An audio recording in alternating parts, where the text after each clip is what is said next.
साहित्यिक ग्रंथ चल रहे थे, है ना। साहित्यिक ग्रंथ, साहित्यिक ग्रंथों में हम कई चीजों को बता चुके। वेद हो गए थे, आरण्यक हो गए थे, पुराण हो गए थे, उपनिषद हो गए थे।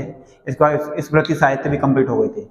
इसके बाद में अगला आता था स्मृति साहित्य में। बता रहे थे कि स्मृति साहित्य क्या होता है। स्मृति साहित्य में कई चीज बताई। दो स्मृति साहित्य फेमस है, एक है याज्ञवल्क्य स्मृति साहित्य और दूसरा है मनुस्मृति। याज्ञवल्क्य एक स्मृति साहित्य है, क्या है, मजाक टाइप का है, और मनुस्मृति है वो विवादित का है, विवाद का जड़ है उसमें, ठीक है।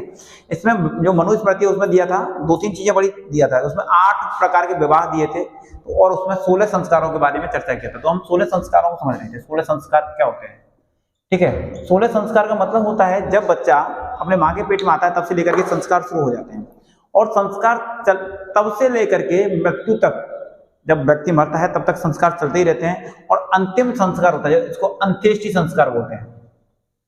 अंत्येष्टि संस्कार, तो अंत्येष्टि संस्कार है वो 16वां संस्कार है। अंत्येष्टि संस्कार कौन सा संस्कार है, 16वां संस्कार है। और जब बच्चा माँ के पेट में आता है, इसको गर्भ धारण बोलते हैं, तब से बच्चा सीखना शुरू करे, मतलब माँ के पेट में आता है उसका सबसे पहला यही होता है, गर्भ धारण में समय होता है, ठीक है। अब इसके बाद में धीमे धीमे बच्चा जब 3 महीने का होता है माँ के पेट में तब सीखना शुरू करता है, और धीमे, और उसके बाद में जब वो 6 माह का हो जाता है, बच्चा कितने का होता है, 6 माह का हो जाता है, और 6 माह के कहते हैं सीमांत नोयन, क्या कहते हैं, सीमांत नोयन संस्कार। इसका मतलब होता है माँ जो प्रतिक्रिया करती है बच्चा उसको सीखना शुरू कर देता है।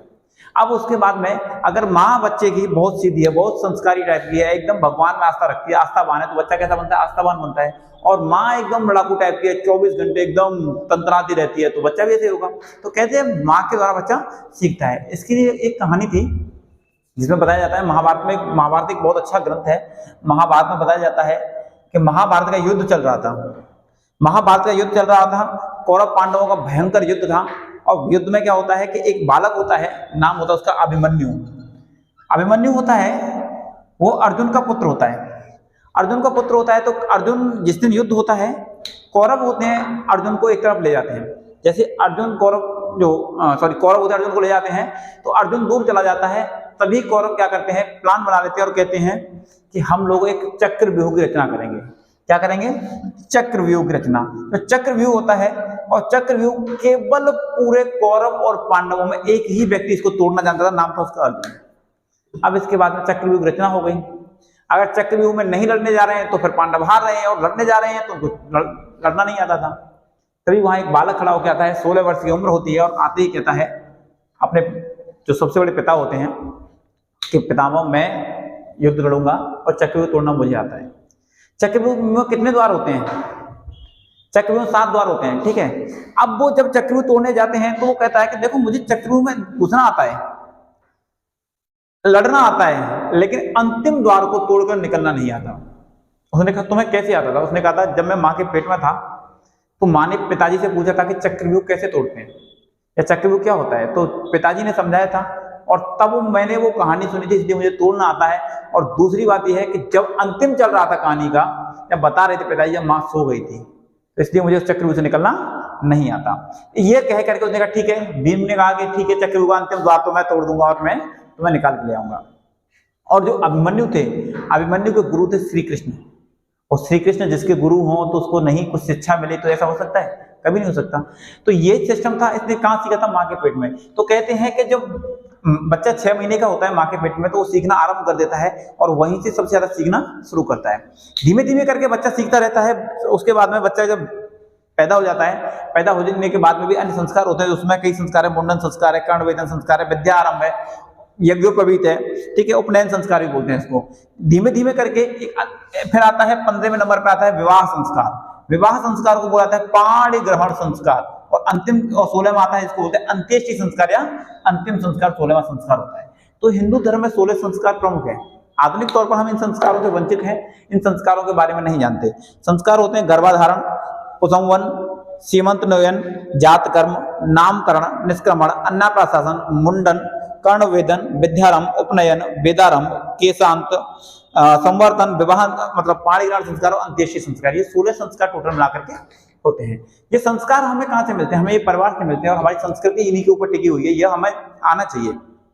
क्योंकि हमारा जो संस्कृति है इसी के ऊपर है और हम अपनी संस्कृति से वंचित होते जा रहे हैं, क्योंकि हमारे अंदर संस्कारों की कमी आती जा रही है। पहले क्या आपने सुना होगा, अगर कोई बच्चा लड़ाकू टाइप का होता है, घर से जाकर के बाहर किसी लड़ जाए तो क्या कहते हैं, माँ बाप ने आपने संस्कार नहीं दिए क्या?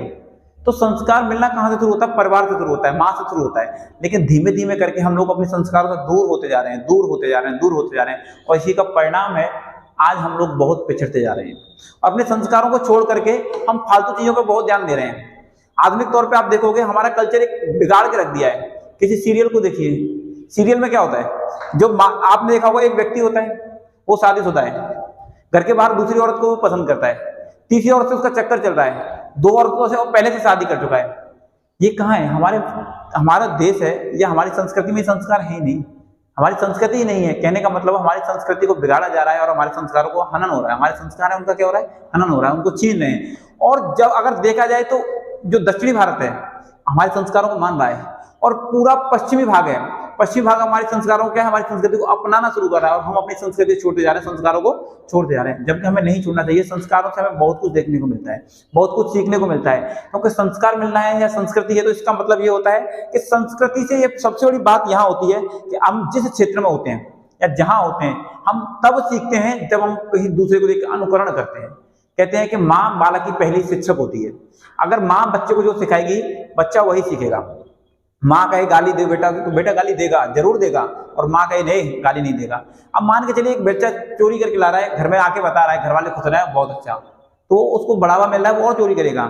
लेकिन धीमे धीमे करके उसको रोक दिया जाए, भाई नहीं तुम चोरी नहीं करोगे, गलत चीज है, तो बच्चा चोरी करेगा नहीं करेगा। तो ये हमारे संस्कारों में आता है। संस्कारों की शुरुआत ये संस्कार होते हैं। संस्कार के बाद में संस्कृति आती है। क्या आती है? संस्कृति, क्योंकि हम अपने संस्कारों से चारों तरफ से बंधे हुए हैं, और हिंदू धर्म है वो संस्कारों से बंधा हुआ है। हम संस्कारों से बंधे हुए हैं, तो इसके बाद में संस्कृति सीखते हैं, और संस्कृति ही हमारे लिए बहुत उपयोगी है। और ये सब चीजें हैं क्या है, संस्कृति के अंदर अधीन आती है या उसके अंतर्गत आती है। ठीक है, अब संस्कार के बाद में अगला आता है पुरुषार्थ। क्या आता है? पुरुषार्थ। तो पुरुषार्थ का मतलब क्या होता है? अच्छा, पुरुषार्थ से पहले एक चीज और समझ लीजिए, जो पुरुषार्थ है उससे पहले आप समझ लीजिए कि एक होता है ऋण होता है। भाई जब व्यक्ति पैदा होता है तो उसका ऋण, उसके बाद ऋण होता है। इसको ठीक है लिख देता हूं पहले भी। जब संस्कार के 16 संस्कार हो गए, इसके बाद में क्या होता है? ऋण होते हैं। व्यक्ति के पास 3 प्रकार के ऋण होते हैं। इसके बाद में पुरुषार्थ होता है, 4 प्रकार के पुरुषार्थ होते हैं, और आश्रम होते हैं, 4 प्रकार के आश्रम होते हैं। सबसे पहले हम आश्रम को समझते हैं। आश्रम क्या होता है? आश्रम का मतलब होता है कोई मंदिर या कोई ऐसी बिल्डिंग नहीं होती। आश्रम का मतलब होता है हिंदू धर्म होता है। हिंदू धर्म में संस्कृति को 4 मतलब संस्कृति के अनुसार जीवन को 4 भागों में बांटा गया है। तो हिंदू धर्म में जीवन को कितने भागों में बांटा गया है? 4 भागों में बांटा गया है, और 4 भागों को हम 4 आश्रम कहते हैं। क्या कहते हैं? 4 आश्रम कहते हैं। 4 आश्रम का मतलब होता है कि हमने सबसे पहले पूरे जीवन को 100 वर्षों में मान लिया। कितना मान लिया? 100 वर्षों में। 100 वर्षों में मानने के बाद में सबसे पहले 0 से लेकर के 5 वर्ष होती हैं। 0 से लेकर के 5 वर्ष होती हैं, इनको क्या कर देते हैं हम लोग? निकाल देते हैं। बाल्यावस्था होती है, बालक होता है। बाल्यावस्था में व्यक्ति को कोई ज्ञान नहीं होता है, बाल्यावस्था है। इस चीज को माफ कर दिया जाता है। कहते हैं कि ये आपके लिए क्या है? फ्री है, आप कुछ भी करिए, खेलिए कूदिए, पढ़िए मत पढ़िए, घूमिए आराम से, मौज मस्ती करिए, कोई दिक्कत नहीं। इसके बाद में सबसे पहले धीमे धीमे करके इसका बंटवारा शुरू होता है, और सबसे पहले आता है ब्रह्मचर्य। क्या आता है? ब्रह्मचर्य। जो ब्रह्मचर्य होता है 5 साल से लेकर के 25 वर्ष तक की उम्र में होता है। कब तक होता है? 5 साल से लेकर के 25 वर्ष तक की उम्र में होता है। और कहा जाता है कि व्यक्ति इस उम्र में शिक्षा ग्रहण करता है, घर से दूर रहता है, गुरुकुल में रहता है, और गुरुकुल में रहने के बाद में गुरु के समीप रह करके ज्ञान सीखता है। फालतू की राजनीति से, उल्टे सीधे कामों से दूर रहता है। हमें कहने का मतलब है फालतू के कामों से दूर रहना चाहिए, गुरु के निकट रहना चाहिए, ज्ञान लेना चाहिए। गुरुकुल में रह करके हम ज्ञान लेते थे। ब्रह्मचर्य के बाद में अगला आता है, दूसरा आता है, जब ब्रह्मचर्य कंप्लीट हो जाता है फिर आता है गृहस्थ जीवन। कौन सा आता है? गृहस्थ जीवन। जो गृहस्थ जीवन होता है जब व्यक्ति 26 साल का होता है, 26 साल से लेकर के 50 वर्ष की उम्र तक होता है, गृहस्थ जीवन होता है। इसमें जब व्यक्ति शिक्षा ग्रहण कर लेता है, शिक्षा ग्रहण करने के बाद उसकी शादी हो जाती है। शादी होने के बाद में अपने दायित्वों को पूरा करता है। कमाना है कमाइए, पैसा कमाइए, अर्थ और काम का मतलब कहते हैं अर्थ और काम, इनका क्या करिए? उपयोग करिए, और उपयोग करके अपने जीवन को जियो आराम से। और जो परिवार के प्रति जिम्मेदारी होती है उस जिम्मेदारी को निभाइए। ठीक है, तो ये क्या हो गया? गृहस्थ हो गया। गृहस्थ के बाद में अगला होता है, नंबर 3 पे आता है जो वानप्रस्थ। क्या आता है? वानप्रस्थ। तो वानप्रस्थ का मतलब होता है जब व्यक्ति 51 साल का हो जाता है, तब से लेकर के 75 वर्ष की उम्र तक। कब तक? 75 वर्ष की उम्र तक जब जीवन होता है उसका, तो उसका परिवार के प्रति जो दायित्व होता है उनको कंप्लीट कर देता है। जैसे बेटा बेटी हो गए, उनको अपना जिम्मेदारी दे दीजिए, उसके बाद में उनको बेटा बेटी की शादी कर दी, अपने जीवन क्या हो जाता है, अपने कर्तव्यों से मुक्त हो जाता है। तो उसके बाद में वो क्या करता है कि पूजा अर्चना की तरफ ध्यान देना शुरू करना चाहिए, संतों की संगति करनी चाहिए, जंगल में जाना चाहिए, एकांत में जाकर के हमें तपस्या वगैरह करनी चाहिए, भगवान की प्राप्ति के लिए हमें कुछ उपाय करने चाहिए। तो 51 से 75 वर्ष की उम्र तक ये होता है। और अगला आता है जब वानप्रस्थ, जब वो खत्म हो जाता है, 75 वर्ष की उम्र पूरी हो जाती है, इसके बाद में आता है सन्यासी जीवन। तो सन्यासी जीवन होता है वो 76 वर्ष से लेकर के मृत्यु तक होता है। कब तक होता है? मृत्यु तक होता है। कहने के बाद 100 वर्ष माना गया था, हो सकता है 90 वर्ष में मृत्यु हो जाए, 75 वर्ष में अभी जो बहुत कम 75 वर्ष में नहीं पहुंच पा रहे, मृत्यु तक होता है, उसको बोलते हैं क्या? सन्यासी जीवन। जब आप 76 वर्ष के हो जाते हो, आप समाज के जितने भी दायित्व हैं सबसे विमुक्त हो जाते हो, मतलब विमुक्त हो जाते हो, आपके दायित्व सब खत्म हो जाते हैं, आपको भगवान की प्राप्ति के लिए घर छोड़ के चला जाना चाहिए। एक सन्यासी का जीवन रख लेना चाहिए, एकदम भगवान की पूजा अर्चना आप ध्यान दीजिए, बाकी दुनियादारी से कोई मतलब नहीं होना चाहिए। इसको क्या कहते हैं? सन्यासी जीवन कहते हैं। इसी तरीके जो हमारा आश्रम है, इनको कितने भागों में बांटा गया था? 4 भागों में बांटा गया था। इसके बाद में आश्रम के अनुसार हम अगला चीज समझेंगे, तो वो है पुरुषार्थ। क्या है? पुरुषार्थ। जो पुरुषार्थ हैं, पुरुषार्थ भी 4 होते हैं। कितने होते हैं? 4 होते हैं। नंबर 1 आता है धर्म। क्या होता है? धर्म। नंबर 2 होता है अर्थ। क्या होता है? अर्थ। नंबर 3 होता है काम। क्या होता है? काम। और नंबर 4 पे होता है मोक्ष। अब मान के चलिए, धर्म का मतलब किसी हिंदू मुस्लिम से नहीं है, धर्म का मतलब होता है कर्तव्य से।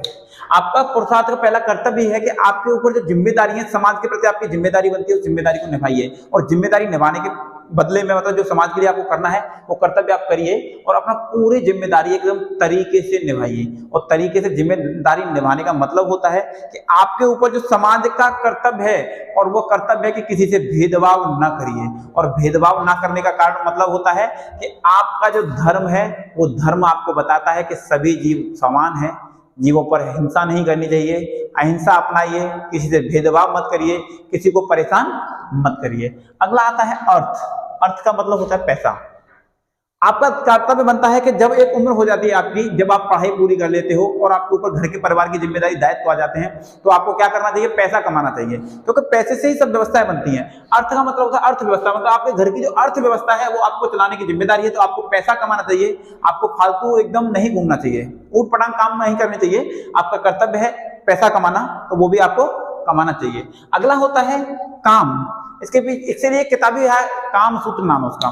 तो इसका मतलब जब आप पैसा कमा रहे हो, योग्य बन गए हो, आपकी शादी हो जाती है, आप अपनी जिंदगी को एंजॉय करिए, सेक्सुअल डिजायर है वो अपनी पूरी करिए, और अपना सेक्सुअल डिजायर पूरी करने के बाद में जो भी कर्तव्य हैं उनको मत भूलिए।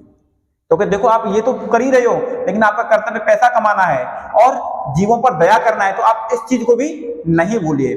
जब आप इन चीजों से को कंप्लीट कर रहे हो और आप अपना एक जिंदगी, एक एवरेज एक उम्र पार कर लेते हो, तो आपका कर्तव्य बनता है कि आप भगवान की प्राप्ति के लिए भजन करना प्रारंभ कर दीजिए।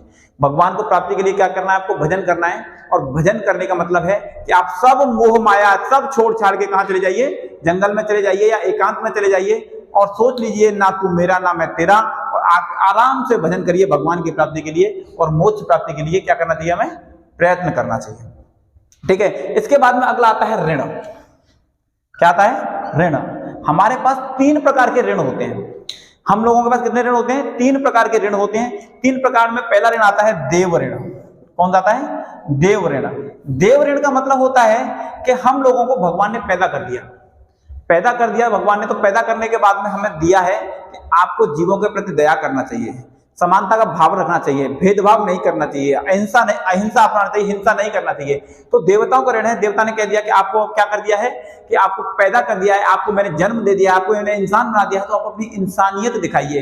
इंसानियत दिखाने का मतलब ये होता है कि जीवों पर दया करो, एक दूसरे के प्रति भेदभाव मत रखिए। ठीक है। तो ये हो गया देव ऋण। नंबर 2 पर आता है ऋषि ऋण। कौन सा आता है? ऋषि ऋण। ऋषि ऋण का मतलब होता है कि अगर आप जब पढ़ रहे हो, ऋषि का मतलब होता है पहले ऋषि होते थे, जब क्या करते थे? आपको पढ़ाई शिक्षा वगैरह देते थे, तो आज इसको गुरु होते हैं। तो आपका कर्तव्य बनता है, गुरु ने जो आपको शिक्षा दी है उस शिक्षा को क्या करिए? आप तरीके से ग्रहण करिए और उसके बाद में उसका प्रयोग करिए। जैसे मान के चलिए मैं आपको यहाँ पढ़ा रहा हूँ, पढ़ने के बाद में आपको घर जाइए उस चीज को पढ़िए, पढ़ने का रिवाइज करिए, याद करिए, अच्छे से समझिए, जिससे क्या होगा आपके लिए काम आए। ऐसा नहीं है कि आप यहाँ पढ़ के गए, मैंने जो बोला यहाँ कहानी सुन के चले गए, घर जाके भूल गया, तो वो नहीं होना चाहिए। तो ऋषि ऋण का मतलब होता है जो गुरु के प्रति कर्तव्य, गुरु ने आपको सिखाया, उसको सीख रहे हो, उसको अपने जीवन में लेकर के आइए, जीवन में उतारिए, उस चीज को सीखिए। और अगला होता है नंबर 3 पे आता है पितृ ऋण। कौन सा होता है? पितृ ऋण। अब मान के चलिए पितृ ऋण का मतलब ये हो गया पिता, पिता का ऋण नहीं होता। पितृ ऋण का मतलब होता है अपने पूर्वजों का ऋण, माता पिता का ऋण। अब ये नहीं समझना चाहिए हमारे यहाँ पितृ सत्तात्मक है, हमारे यहाँ कैसी व्यवस्था है पितृ सत्तात्मक, तो इसलिए पिता का लिखा जाता है। मैंने आपको पहले भी बताया था, अगर किसी व्यक्ति के माँ मतलब माँ हो, पिता नहीं हो, तो वो अपने पिता के नाम के आगे स्वर्गीय जोड़ देगा, लेकिन माँ का नाम नहीं बताएगा। होता नहीं होता है, तो यही कंडीशन होती है। तो अगर कोई व्यक्ति होता है तो हमारे पितृ सत्तात्मक है, तो पितृ सत्तात्मक का मतलब ये हो गया कि अगर हमारे पास जो माँ बाप का कर्ज है उनको नहीं चुकाना, हम उनको नहीं चुका सकते, क्योंकि हमें जिंदगी देने वाले वही है, हम उनके कर्ज को नहीं चुका सकते। हमें माँ बाप का नाम रोशन करना चाहिए। आप पढ़िए, पढ़ने के बाद में देखो, आप माँ बाप का नाम दोनों तरीके से होता है। अगर कोई व्यक्ति विख्यात हो जाता है, भाई विख्यात हो गया तो भी माँ बाप का नाम हो रहा है, और इसके बाद में कुख्यात हो गया तो भाई वो भी माँ बाप का नाम, मतलब उसको ख्याति तो मिल रही है, प्रसिद्धि तो मिल रही है। एक विख्यात का मतलब एक अच्छी प्रसिद्धि, और कुख्यात का मतलब एक गलत प्रसिद्धि। विख्यात हो गया व्यक्ति, अब मान के चलिए किसी व्यक्ति ने बहुत अच्छा काम किया, आईएएस बन गया, यूपीएससी क्वालिफाई किया, आईएएस, सब लोग कहेंगे अरे उनका बेटा है। अब मान के चलिए कहाँ बाप के नाम से बेटे को जान रहे थे, अब बेटे के नाम से किसको जान रहे हैं? पिता को जान रहे हैं। तो इसका मतलब है कि प्रसिद्धि मिल गई उसको। अब प्रसिद्धि मिल रही है तो प्रसिद्धि का मतलब होता है कि जब बच्चा होगा पढ़ेगा, तो पढ़ने के बाद में क्या करेगा? नाम लेगा, और नाम माँ बाप का रोशन करेगा। तो पिताजी कहीं निकल के जाएंगे तो क्या कहेंगे? अरे अच्छा, तुम तुम्हारे पूछेंगे एड्रेस के, तो उनका मेरा उसका पिता हूँ। अच्छा, वही आप उसके आपके बेटा जो डीएम है? ओके हाँ, तो लाइए कुर्सी रखो, बैठाओ। और अगर कोई व्यक्ति कुख्यात हुआ, कुख्यात के मतलब उसकी गलत प्रसिद्धि है। अब गलत प्रसिद्धि हुई तो क्या होगा?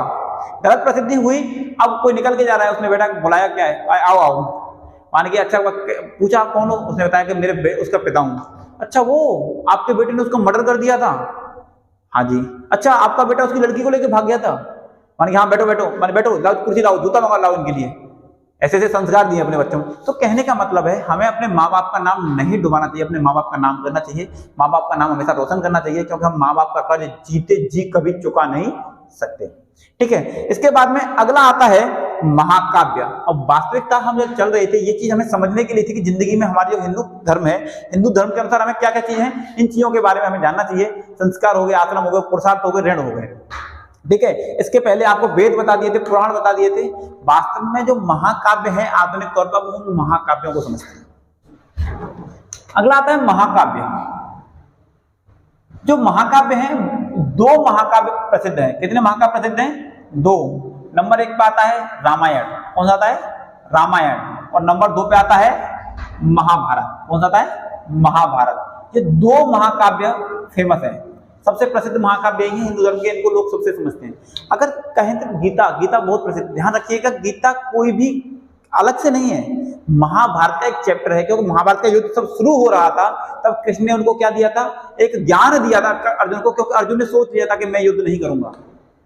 उसने कहा था क्यों नहीं करेगा? उसने कहा था कि सामने मेरे दादा खड़े हैं, पितामह खड़े हैं, अब मैं किस पे हथियार चलाऊं, किसको मारूं मैं? उसने कहा कोई दिक्कत नहीं है, आज ये तुम्हारे हैं, कल ये तुम्हारे नहीं थे, तो कल भी ये तुम्हारे नहीं होंगे।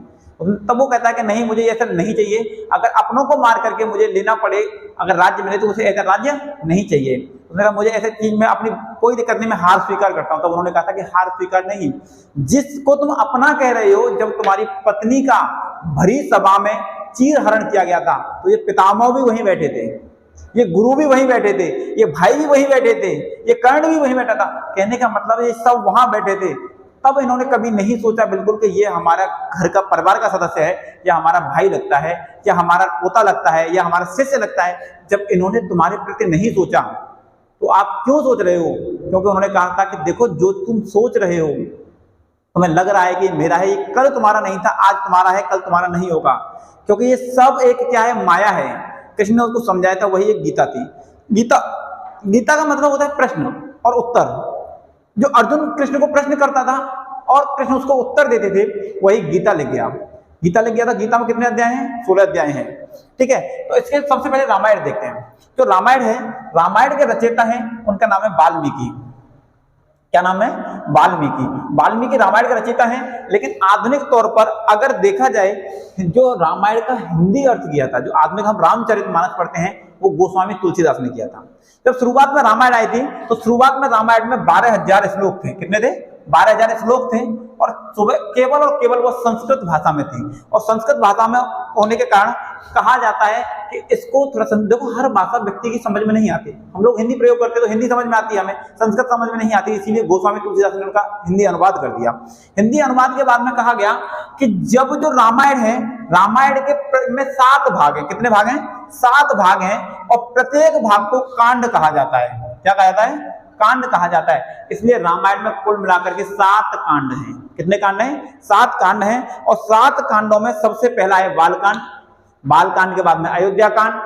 अयोध्या कांड के बाद जब अयोध्या में जब बड़े होते हैं फिर जंगल में जाते हैं तो अरण्य कांड हो गया। अरण्य कांड के बाद में किष्किंधा कांड आता है। फिर उसके बाद में सुंदर कांड आता है जब हनुमान जी लंका में जाते हैं। फिर उसके बाद में आता है लंका कांड, और लंका कांड के बाद में उत्तर कांड। इसका जो सबसे प्रमुख कांड है वो है सुंदर कांड। क्या है? सुंदरकांड। सुंदरकांड सबसे प्रमुख कांड है, क्योंकि सुंदरकांड एक ऐसा कांड है जब घर में कोई शुभ कार्य होता है तब उसका पाठ कराया जाता है। कहते हैं कि सुंदरकांड का पाठ करवा दीजिए तो अच्छा रहेगा, कहते नहीं कहते हैं? तो सुंदरकांड है। सुंदरकांड के बाद में और सबसे बड़ा कांड है वो है बालकांड। कौन सा है? बालकांड। बालकांड में 326 दोहे हैं। कितने हैं? 326 दोहे हैं, और सबसे प्रमुख है। और इसमें केवल और केवल रामचरितमानस, राम के जीवन के बारे में बताया गया। राम जब से पैदा हुए थे और जब से पैदा होने के बाद में उन्होंने जो किया था, और लास्ट में जब तो मृत्यु हुई थी तब तक पूरा दिया हुआ है। रामायण थी या भगवान राम थे, ऐसा कुछ नहीं था कि एक लिखा था, एक सब एक माया थी भगवान की। ऐसा नहीं था कि नहीं साहब ये हुआ था, उनको सब कुछ पता था कि क्या होना है। क्योंकि आप एक चीज सोचिए, राम एक ऐसे व्यक्ति थे, भगवान राम कहते हैं उनको। और भगवान राम होने के बाद में सीता को लंका के राजा से, रावण से लेकर के वापस आ गए, और अपने राज्य की जनता ने कहा था कि सीता की अग्नि परीक्षा करो, सीता को छोड़ दीजिए, और राम ने छोड़ दिया। क्या राम चाहते आंख निकाल देते? नहीं, ऐसा नहीं हो सकता। तो क्या जनता मानती? जनता मानती नहीं उनकी बात को, तुरंत जनता चली जाती। जनता तुरंत चली जाती तो क्या होता? सीधा सा बात यही होती कि जनता कुछ भी नहीं कर पाती, और सीता को जंगल में नहीं छोड़ना पड़ता, सीता को अग्नि परीक्षा भी नहीं देनी पड़ती। क्योंकि राम एक साधारण व्यक्ति नहीं थे। जब राम अपने अयोध्या से छोड़ करके जंगल के लिए गए थे, वो उस समय राजकुमार राम थे, क्योंकि राजा बनने वाले थे। लेकिन जंगल में 14 साल का भ्रमण किया, रावण को मार दिया, मारने के बाद लौट गए, तो मर्यादा पुरुषोत्तम भगवान राम बन गए थे। तो कहने का मतलब है, अगर आपको सक्सेस चाहिए तो आपको क्या होना है? कंफर्टेबल जोन छोड़ना पड़ेगा। अगर आप कंफर्टेबल जोन में रहना चाहते हो तो आपको सक्सेस नहीं मिलेगी। इसलिए सबसे पहले सक्सेस की तरफ जाओ तो कंफर्टेबल जोन छोड़िए, और तभी आपको सक्सेस मिलेगी। क्योंकि भगवान राम पहले राजकुमार राम थे, और उसके बाद में कंफर्टेबल जोन मतलब अपना राजमहल छोड़ के जंगल में रहे तो भगवान राम बन गए थे। ये सबसे बड़ी बात होती है। इसकी सब जीवन जो है क्या था? राम के बारे में रामचरितमानस में दिया गया है। और दूसरा जो महाकाव्य है उसका नाम है महाभारत। विश्व का सबसे बड़ा महाकाव्य, उसका नाम क्या है? महाभारत है। तो जो महाभारत के रचयिता हैं उनका नाम है वेद व्यास। वेद व्यास ने महाभारत को लिखा था। महाभारत का युद्ध चला था वो 18 दिन चला था। कितने दिन चला था? 18 दिन। और 18 दिन प्रतिदिन एक नया लेसन लिखा गया था। क्या लिखा गया था? नया लेसन। और इसलिए टोटल मिलाकर कितने लेसन हो गए? 18 लेसन हो गए। और 18 लेसन थे। एक लेसन मतलब लेसन को वो उनकी भाषा में पर्व कहा जाता है। क्या कहा जाता है? पर्व। तो इसलिए यहाँ कितने पर्व होते हैं? 18 पर्व होते हैं। 18 पर्वों में बताया जाता है कि कौन कौन से दिन किसमें युद्ध हुआ था, किसकी मृत्यु हुई थी, क्या क्या घटनाएं हुई थी, ये सब बताया जाता है। जब शुरुआत में जब महाभारत लिखा गया था तो शुरुआत में उसमें 8,800 श्लोक थे। मतलब 8,800 कितने थे? श्लोक थे, जो धीमे धीमे बढ़ते गए। क्योंकि धीमे धीमे करके उनके बारे में डिटेल से बताना शुरू किया, और धीमे धीमे बढ़ते गए। धीमे धीमे बढ़ते बढ़ते या 1,11,000 हो गए। कितने हो गए? 1,11,000 श्लोक हो गए। 11,000 श्लोक हो गए। और 11,000 श्लोक कहने का मतलब बहुत बड़ा ग्रंथ लिख गया। कहा जाता है कि इसको लिखने वेद व्यास गए, और वेद व्यास जब गए तो वेद व्यास ने कहा कि भाई इतना बड़ा ग्रंथ है तो अकेला व्यक्ति नहीं लिख सकता। तो वो देखने के लिए गणेश जी के पास गए। गणेश जी से कहा, शिवशंकर के पास गए। उन्होंने कहा था कि देखो मैं एक महाभारत लिख रहा हूँ, तो मुझे लिखने वाला व्यक्ति चाहिए। उन्होंने कहा था गणेश ये काम कर सकता है। गणेश के पास गए। अब गणेश ने कहा, देखा कि अरे ये तो लिखवाएंगे तो बड़ा काम है। उन्होंने कहा क्या करना चाहिए? उन्होंने कहा था कि ठीक है मैं आपका महाभारत लिख दूंगा, लेकिन एक शर्त है। उन्होंने कहा था क्या शर्त है? उन्होंने कहा शर्त ये है कि अगर आपने बोलना शुरू किया तो आप नॉन स्टॉप बोलोगे। कहने का मतलब कहीं बीच में रुकोगे नहीं। अगर आप बीच में रुक गए तो मैं आपका महाभारत नहीं लिखूंगा। अब वेद व्यास जी टेंशन में कि देखो इतना बड़ा महाकाव्य ग्रंथ लिख रहा हूँ मैं, महाकाव्य लिख रहा हूँ, और उसको बिना रोके कैसे लिखूंगा। उन्होंने कहा जो होगा देखा जाएगा, चलिए गणेश जी को ले गए। गणेश जी ले जाकर के क्या करते हैं, लिखना शुरू करते हैं, और जब लिखना शुरू करते हैं तो उनकी बार बार कलम टूट रही होती है। गणेश जी अपना दांत तोड़ लेते हैं, दांत तोड़ के अपने दांत से लिखना शुरू करते हैं। इसीलिए गणेश जी होते हैं, गणेश जी का एक दांत नहीं होता है। गणेश जी मतलब गज, गज का जो चेहरा होता है, जो हमेशा तो हाथी के 2 दांत होते हैं, उनका एक दांत मिलेगा, और एक दांत आपको टूटा हुआ मिलेगा, क्योंकि उन्होंने उससे क्या लिखा था, महाभारत के बारे में लिखा था, महाभारत की ग्रंथ था वो लिखा था। तो 1,11,000 श्लोक थे। 1,11,000 श्लोक का मतलब, कहने का मतलब ये बहुत बड़ा ग्रंथ बन गया। और जो इसका सबसे प्राचीन नाम था, महाभारत का नाम था उसका जय संहिता। क्या नाम था, जय संहिता। जय मतलब होता है जीत, और जिस किताब में जीतने के बारे में लिखा हो उसको जय संहिता कहा जाता है। और इसमें यही लिखा था, क्योंकि महाभारत में कैसे भी करके युद्ध जीतना था। और बात ये थी, कौरव थे हारे नहीं थे, हराए गए थे। अर्जुन जीता नहीं था, जिताया गया था। क्योंकि अर्जुन, अगर भाई अर्जुन की तरफ भगवान, तीनों लोगों का मालिक कृष्ण, उसके रथ को सारथी बन के चला रहे थे, और उधर क्या था, सब नॉर्मल व्यक्ति थे। जब कर्ण और अर्जुन आमने सामने युद्ध कर रहे होते हैं तो दोनों तरफ से बाण चलते हैं, क्योंकि उनके यहाँ क्या था, उस समय सब माया थी, एकदम धनुष पे बाण खींचा, और उसके बाद में मंत्र पड़ा और बाण आ गया, और एकदम खतरनाक बाण, पता चला लोग मर गए, आग लग गई, पानी पानी हो गया, ये कंडीशन थी। अब क्या होता है कि दोनों कर्ण और अर्जुन आमने सामने युद्ध लड़ रहे होते हैं। इधर से अर्जुन बाण चलाता है तो कर्ण का रथ 10 मीटर पीछे पहुंच जाता है, उधर से कर्ण चलाता है तो अर्जुन का भी रथ 2-3 मीटर पीछे पहुंच जाता है। तो अर्जुन कहता है देखो मुझसे बड़ा ताकतवर कोई नहीं है। तो कर्ण, तो भगवान कहते हैं क्यों, कि देखो जब मैं धनुष चलाता हूँ या बाण चलाता हूँ तो कर्ण का रथ 10 मीटर पीछे पहुंच जाता है, और वो चलाता है तो मैं तो 2-3 मीटर पीछे पहुंचता हूँ। उन्होंने कहा था तो इसका मतलब तुम ताकतवर हो? उसने कहा था बिल्कुल। उसने कहा था कि तुम ताकतवर नहीं हो, तीनों लोगों की शक्ति लेकर के मैं तुम्हारे रथ पर बैठा हूं, फिर भी आपके रथ को 3 मीटर तक पीछे कर दे रहा है, और उसके साथ में कोई ऐसा व्यक्ति नहीं है जो उसके रथ को पे इतना वजन लेकर के बैठा हो, तो तुम 10 मीटर पीछे कर पा रहे हो। तो सोचिए तुमसे बड़ा ताकतवर वो है, अगर नहीं है तो मैं उतर के दिखाऊं? आप लड़के देखिए कितना कैसे लड़ते हैं। तो अर्जुन मानता कि नहीं नहीं आप यहाँ रहिए। और दूसरी बात में, दोनों के सारथियों में बहुत बड़ा अंतर था। कर्ण के सारथी थे शल्य, और अर्जुन के सारथी थे भगवान कृष्ण, और दोनों में अंतर था। एक व्यक्ति जो दूरदर्शी सोच का था, कहने का मतलब है आधुनिक समय का सबसे पूर्ण रूप से परिपूर्ण व्यक्ति, कहते हैं ना, सब गुणों से संपन्न व्यक्ति एक ही हुआ है, श्री कृष्ण। उसमें किसी भी क्षेत्र में ले लीजिए, बचपन में ले लीजिए, बुढ़ापे तक ले लीजिए, मृत्यु तक उन्होंने जो जो काम किए हैं वो एक, कहने का मतलब है एक इंजीनियर, डॉक्टर, और मतलब साइंटिस्ट, और इसके अलावा एक टीचर, गुरु, मोटिवेशनल, सब तरह के काम किए हैं। युद्ध लड़ाया, द्वारका में घर बना दिया, बचपन में जिंदगी में मजे लिए। कहने का मतलब है कृष्ण को क्या समझाया, कृष्ण ने अर्जुन को क्या समझाया, गीता समझाया। तो ये उनका एक तरीका था। तरीका मतलब यह उन्होंने समझाया था, जय संहिता नाम रखा गया था। और जय संहिता में सबसे बड़ा पर्व है जिसका नाम है भीष्म पर्व। भीष्म पर्व का मतलब है कि भीष्म पितामह सबसे लंबे समय तक कौन रहे थे, उनके सेनापति रहे थे, तो इसलिए भीष्म पर्व सबसे बड़ा पर्व है। भीष्म पर्व क्या है, सबसे बड़ा पर्व है। और भीष्म पर्व का ही एक रूप है भगवत गीता। भगवत गीता को आधुनिक तौर पर हम क्या जानते हैं, गीता के नाम से जानते हैं। और गीता का मतलब क्या होता है, प्रश्नोत्तर। क्योंकि अर्जुन ने क्या किया था, कृष्ण से प्रश्न किए थे और कृष्ण ने उनके प्रश्नों का उत्तर दिया था, इसी को कहते हैं प्रश्नोत्तर।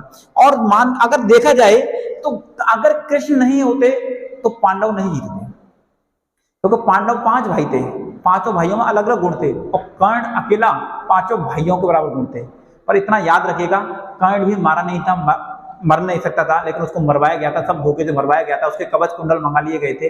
और दूसरी बात, जब कर्ण मर गया था तो सबसे अधिक मात्रा में कृष्ण ही रोए थे, कृष्ण ही रोए थे। जब कर्ण मर गया था तो कर्ण का एक सोने का दांत था, सोने का दांत था, तो कृष्ण मैदान, युद्ध के मैदान में पड़ा हुआ था, मृत अवस्था, मतलब हालत खराब थी। कृष्ण वहां पहुंच जाते हैं और जाकर के कहते हैं, ब्राह्मण का रूप लेकर के जाते हैं, और जाने के बाद में कहते हैं कि मुझे कुछ भिक्षा चाहिए या मुझे दान दीजिए। कर्ण कहता है कि मेरे पास ऐसा कुछ भी नहीं है जो मैं आपको दान दे सकूं। तो जो ब्राह्मण के रूप में कृष्ण होते हैं वो कहते हैं कि देखो आपका सोने का दांत है, आप मुझे दे दीजिए। तो कर्ण कहता है कि अच्छा कोई बात नहीं, आप मेरा धनुष उठा दीजिए जो बगल में पड़ा हुआ है, मैं इससे क्या करूँ, इसको नहीं, वो तोड़ के दांत को पहले देता है कृष्ण। तो कृष्ण कहते हैं झूठा है और मैं झूठा नहीं ले सकता, कि वो झूठा दान नहीं दिया जाता है। उन्होंने कहा था कि पास में ये धनुष पड़ा है, धनुष से बाण उठा दीजिए, इससे मैं बारिश करके क्या करूं, इसको धो दूं। तो कृष्ण कहते हैं कि अगर मैं धनुष उठा के तुम्हें दूंगा तो इसके बदले तुम मुझे दान नहीं दे रहे हो, तुम्हें मेरे बदले काम करने के बदले उसको मुझे कुछ पैसा दे रहे हो, मतलब कहने का मतलब तुम मेरी मजदूरी दे रहे हो। तो इतनी ज्यादा घावों से, बहुत ज्यादा शरीर में घाव थे, कराता हुआ उठता है, धनुष उठाता है, बारिश करता है और दांत धो करके कृष्ण को देता है। और कृष्ण को देते ही वो समझ जाता है कि कहता है भगवान मुझे पता है कि आप श्री कृष्ण हो। कृष्ण से होने के बाद में जैसे ही कृष्ण को पता चल जाता है, तो जब कर्ण मरता है तो सबसे अधिक मात्रा में कृष्ण ही रोते हैं, सबसे अधिक मात्रा वही दुखी होते हैं। वो कहते हैं कि ऐसा योद्धा ना कभी हुआ है ना ही कभी होगा। इस बात को वो जानते हैं कि कर्ण जैसा योद्धा नहीं हो सकता। सूर्यपुत्र कहते थे उसको, सूर्य का वरदान से हुआ था, उसके बराबर बड़ा योद्धा इस पृथ्वी पर कभी नहीं हो सकता, ये कहा जाता है। इसी बीच में एक घटना और होती है, जब महाभारत का युद्ध चल रहा होता है तो अभिमन्यु को मारा जाता है मैदान में। तो कर्ण अपने रक्षक के नीचे आता है और अभिमन्यु को गले लगाता है, और अभिमन्यु को गले लगा करके कहता है कि अभिमन्यु, आपने छोटी सी उम्र में वो नाम करके कमाया है जो जिंदगी में कोई योद्धा नहीं कमा सकता। आप 16 वर्ष की उम्र में अपने राज्य के लिए शहीद हो, मतलब मृत्यु के मैदान में खड़े हुए हो, तो आप मान के चलिए आपसे बड़ा योद्धा कोई नहीं हो सकता। आप जैसा व्यक्ति इस जमीन पर पैदा नहीं होगा कि आपकी बराबर उम्र में इतनी बड़ी शहादत दे दे और नाम कमाए। तो कहने का मतलब है, जब कृष्ण की मृत्यु, कर्ण की मृत्यु हुई तो कृष्ण खुद रोए थे, और खुद बहुत अधिक मात्रा में रोए थे। और सब चालाकी थी पांडवों को कृष्ण ने बताई थी कि भीष्म पितामह को पूछ के आइए उनका काल कैसा है। दुर्योधन के सामने बोल दीजिए कि अश्वत्थामा मारा गया। वो अश्वत्थामा नाम के हाथी को मारते हैं, पर जो युधिष्ठिर होते हैं उनको बुलवाते हैं कि अश्वत्थामा मर गया। होता है नहीं होता है। तो इसका मतलब यही होता है कि ये सब जिताया गया था। जिताने के बाद में ये महाकाव्य हो गए, और ये कौन सा रामायण हो गया, महाभारत हो गया। रामायण की रचयिता वाल्मीकि, महाभारत की वेदव्यास। सबसे बड़ा महाकाव्य कौन सा है, महाभारत है। शुरुआत में इसमें 88 श्लोक थे, बाद में कितने हो गए, 1,11,000। इनका प्राचीन नाम था जय संहिता। जय संहिता मतलब जीतने का कानून। इसमें 18 पर्व है। 18 पर्व का मतलब है 18 दिन युद्ध चला था, और एक दिन में एक पर्व लिखा गया था। सबसे बड़ा पर्व है, इसका नाम है भीष्म पर्व। जब भीष्म पर्व की शुरुआत थी तभी गीता सुनाई गई थी अर्जुन को कृष्ण के द्वारा। इसलिए जो गीता है महाभारत का हिस्सा है, कोई अलग से किताब नहीं है। तो यहां तक समझ में आया। महाकाव्य हो गए। महाकाव्य के बाद में पहले ये वेद थे, उपवेद थे, वो भी कंप्लीट हो गए। इसके बाद में आपका जो वैदिक सभ्यता थी वो कंप्लीट हो चुकी है। आज के लिए इतना ही, अगला नेक्स्ट क्लास में।